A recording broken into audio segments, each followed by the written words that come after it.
off the Greek word aneurysma, which means dilation. And that makes sense because aneurysms are abnormal dilations in a blood vessel. We officially label a bulge in a blood vessel as an aneurysm when the diameter of that bulge is about 1.5 times larger than the normal diameter of a blood vessel. Aneurysms can happen to any blood vessel in your body, like the aorta, the femoral artery, the iliac artery, the popliteal artery, and the cerebral arteries. They can also happen in your veins too, but those are less common because blood pressure in veins is much, much lower than in arteries. There are two major categories of aneurysms, true aneurysms and pseudoaneurysms. In true aneurysms, all the layers of the blood vessel wall dilate together. True aneurysms that balloon out symmetrically on all sides of the blood vessel are called fusiform aneurysms, whereas asymmetrically shaped aneurysms balloon out only to one side of the blood vessel. This asymmetrical shape usually happens because, for some reason, one side of the blood vessel wall has had to put up with higher blood pressures than the rest of the vessel wall, or because the wall was weaker on one side to begin with. Asymmetrically true aneurysms can be called either saccular or berry aneurysms. You can think of pseudoaneurysms as false aneurysms, as in they're not actually aneurysms at all. They are caused by a small hole in your blood vessel which allows blood to leak out of the vessel and form a pool of blood that looks like a fusiform or berry aneurysm, depending on where the hole is and how big it is. The blood pools because the surrounding tissues act as a wall that contains the blood in one spot. Arterial aneurysms occur most commonly in the aorta, with about 60% of true aortic aneurysms happening in the abdominal section of the aorta, and about the other 40% happening in the thoracic section. Of all the abdominal aortic aneurysms, you can find about 95% of them just below the point where the renal arteries branch off from the abdominal aorta, but above the aortic bifurcation. That's because there is naturally less elastin in the walls of this part of the aorta than the rest of the aorta. Aneurysms are caused by a weakness in the blood vessel wall, so anything, really anything, that causes the wall to weaken can cause an aneurysm. When a blood vessel wall weakens, it struggles to contain the pressure of the blood pushing against the walls, so the diameter of the blood vessel lumen increases.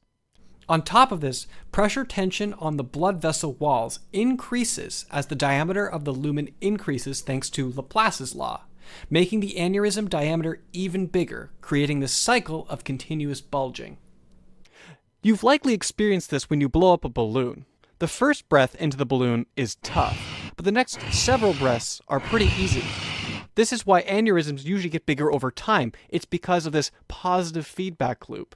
So what underlying conditions might weaken the wall of blood vessels? Well, one way is if all the layers of those blood vessel walls don't receive oxygen.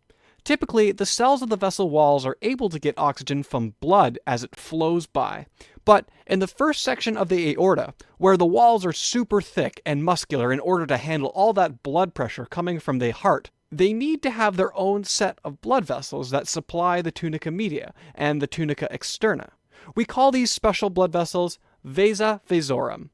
In hypertension, the vasa vasorum can develop hyaline arteriolosclerosis, narrowing their lumen, causing ischemia to the aortic wall, and we end up with atrophy of the smooth muscle of the tunica media. Overall, all this weakens the aorta's wall. The same thing can happen in blood vessels without vasa vasorum if we have a bunch of plaque building up on the tunica intima thanks to our friendly neighborhood atherosclerosis. Oxygen just can't penetrate all the vessels of the wall. You can see this type of aneurysm often in the abdominal aorta, where blood pressure is high and the aorta walls are nourished by passing blood. If you think about this, it's no wonder then why both aneurysms and atherosclerosis share similar risk factors. They're usually people who are male, who are over the age of 60, and who have hypertension and smoke. If we look at tertiary syphilis, it affects the vasa vasorum as syphilis causes inflammation in the tunica intima of the vasa vasorum, which again are those blood vessels that deliver oxygen to the thick walls of the larger blood vessels. And this ultimately leads to a narrower lumen and restrict blood flow to the vascular walls of the thoracic aorta, causing atrophy. By the way, the name for this vasa vasorum inflammation is endarteritis obliterans. If you were to look at the vasa vasorum in tertiary syphilis, you'd see that inflammation causes fibrosis and scarring on the walls, creating this cool to look at but less cool to have tree bark-like texture. Other bacterial infections can also cause aneurysms, which we label as mycotic aneurysms. The bacteria from an infection somewhere else in the body can break off from the main infection and travel around in the blood. Usually these embolic bacteria will get stuck in the intracranial arteries, visceral arteries, or the arteries feeding the arms and legs. There, the bacteria enter and weaken the blood vessel walls, leading to, you guessed it, an aneurysm. Some of the bacteria that commonly cause mycotic aneurysms are, and these can be tricky to pronounce, so bear with me, Bacteroides fragilis, Pseudomonas aeruginosa, and anything in the Salmonella species. You'll also see mycotic aneurysms are a complication of infective endocarditis. But it's not limited to just bacteria. Infections from the fungi Aspergillus, Candida, and Mucor are also a common cause of mycotic aneurysms. Genetic disorders affecting your body's ability to properly form connective tissues like fibrillin or collagen also weakens the blood vessel walls. So people with Marfan syndrome have weakened blood vessel walls because the elastic properties found within fibrillin is impaired. And people with Ehlers-Danlos syndrome are more likely to develop aneurysms because their ability to form collagen proteins is disrupted. Alrighty then. So intact aneurysms are usually okay and don't cause any symptoms. I say usually because the bulging blood vessel can compress organs or vessels around it. So if an aneurysm compresses a major vein like the inferior or superior vena cava, it could decrease the amount of blood returning to the heart.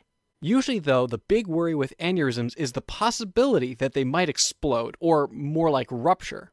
But it's more fun to say explode. When an aneurysm ruptures, it's like having a water main break. Blood is spewing out of the hole in the blood vessels and less blood is flowing downstream to the cells that need it, which causes ischemia in that downstream tissue. In thoracic aneurysms specifically, a very serious complication can occur if the aneurysm is right above the aortic valve. As the aneurysm dilates, it pulls on the walls around the aortic valve, preventing the aortic valve from closing properly, and allowing blood from within the aorta to flow back into the ventricle during ventricular diastole. This particular condition is called aortic insufficiency and can also cause a high-pitched brassy-like cough because the left recurrent laryngeal nerve, which wraps around the aorta, is stretched by that expanding diameter of the aorta. I don't have an audio clip for that brassy cough sound, but it's pretty distinct when you hear it. Moving on to the brain. If an aneurysm ruptures in the brain, blood will pool into the subarachnoid space, putting pressure on the brain tissue and irritating the meninges, causing symptoms like a very sudden and intense headache, and the inability for someone to flex their neck forward. Another point on this list of terrible things aneurysms can cause is blood clots. As blood flows past the aneurysm, some of the blood might pull over into the extralumen space caused by the aneurysm itself. This blood isn't being pushed along the blood vessel as quickly as the rest of the blood, and when blood stays still for too long, it likes to clot. Given enough time, the blood clot might become so big it blocks off the entire blood vessel, causing tissue ischemia, or it could break into smaller pieces called emboli and get wedged into the small blood vessels, also causing ischemia.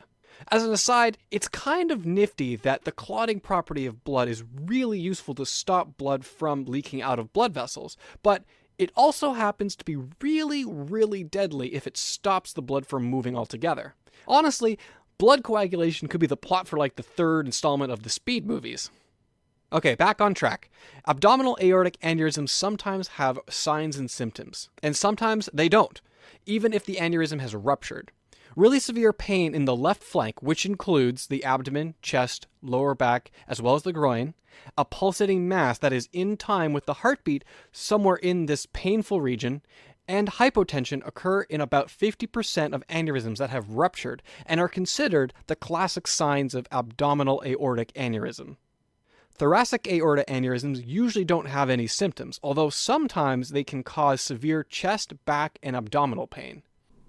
Aneurysms can be asymptomatic and are sometimes diagnosed accidentally when an individual gets an imaging study for another reason. Usually they're seen best on an ultrasound, CT scan, or MRI. If an aneurysm is present and large enough to cause risk to an individual, it can be treated surgically. Alright, as a quick recap, aneurysms are blood-filled bulges that form in weakened areas of the blood vessel walls. Left untreated, aneurysms can burst, causing uncontrolled internal bleeding or excessive blood clotting. Based on the size and location of an aneurysm, surgical treatment may be necessary.